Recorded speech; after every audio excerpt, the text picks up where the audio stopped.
কালো মেঘ আসতেছে।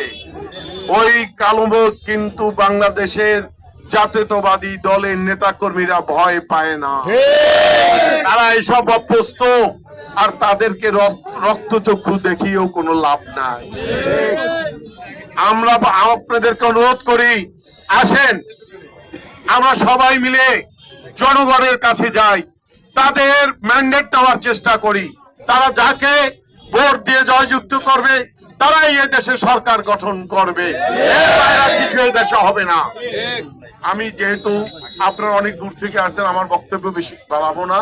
তবে একটা জিনিস ফ্যাসিস্ট সম্পর্কে আপনারা সজাগ থাকবেন, কোন নব্য ফ্যাসিস্ট যেন বাংলাদেশে আর না গজাতে পারে সেই দিকে আপনারা সবসময় সতর্ক থাকবেন।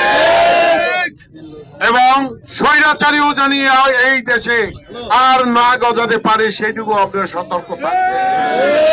আমার এই পটুয়াখালী জেলা বিএনপির সংগ্রামী সাধারণ সম্পাদক বলেছে, আমরা কিন্তু ক্ষমতায় যাই নাই, আমরা জিয়াউর রহমানের আদর্শের সবাই সৈনিক, তারেক রহমানের আদর্শের সৈনিক, খালেদা জিয়ার আদর্শের সৈনিক।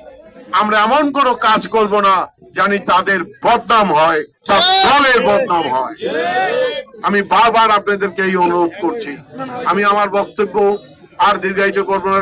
যারা এখানে উপস্থিত আছেন সবাইকে সংগ্রামী অভিনন্দন জানিয়ে আমি আমার বক্তব্য শেষ করছি।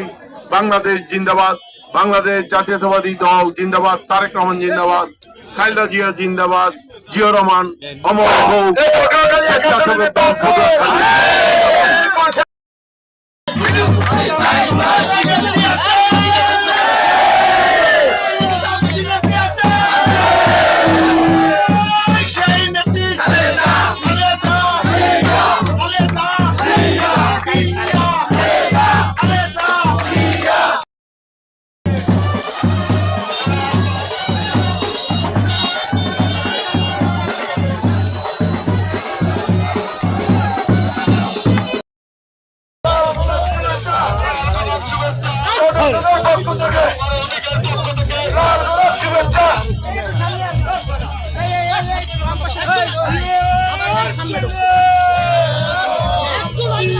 Hey!